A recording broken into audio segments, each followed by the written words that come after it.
And with less rain the next few days, expecting even more heat, and heat indices will be above 100 degrees.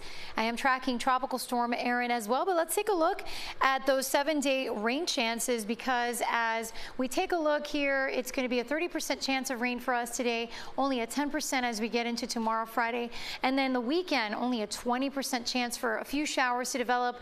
By the time that we get into next week, the rain chance does begin to rise, and we welcome it because the rain does provide for some relief. But in the meantime, I'll always be reminding you during the summertime that you do have to be staying hydrated and drinking a lot of water. Checking in our next weather radar, we are quiet in Broward and Dade County. However, there are a few showers beginning to pop up here near Miami Lakes, and temperatures are heating up as well. I mean, right now it is 90 degrees in Homestead and Fort Lauderdale, 89 in Miami, 89 in Marathon, and you factor in the humidity and it already feels like the triple digits. So walking your dog, well, I would say maybe wait until later because it is a scorcher out there. My friends, look at this cutie, Jersey girl, that's her name, and she's wearing a little Panthers handkerchief. Such a cutie.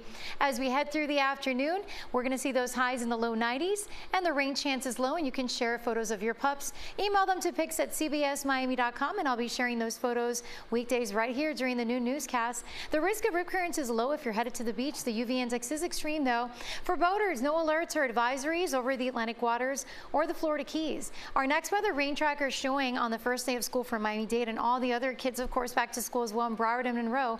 There will be the chance for a few showers around 2-3 p.m. for pickup time. But the evening is looking quiet since most of the action will be pushing off towards the west.